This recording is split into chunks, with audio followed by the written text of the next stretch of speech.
Banjir di Kecamatan Banyuasin 3, tepatnya di Jalan Manggus, Kelurahan Pangkalan Balai, sudah meresahkan warga, sehingga warga berharap agar pemerintah bisa membangunkan jembatan.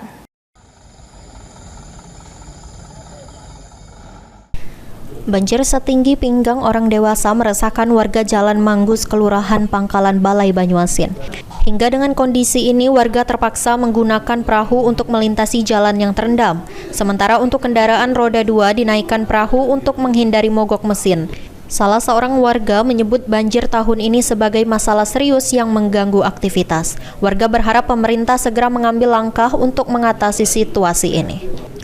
Atas kondisi ini, warga meminta agar dibangunkan jembatan supaya kalau hujan dengan intensitas tinggi yang menyebabkan banjir di Jalan Manggus, warga bisa melintasi jalan tersebut dengan kendaraan roda 2. Banjir di Jalan Manggus terjadi setiap tahun dan berlangsung selama beberapa jam sebelum surut. Hal tersebut disebabkan pendangkalan Sungai Manggus sebagai penyebab utama yang menghambat aliran air dan menyebabkan meluap ke jalan.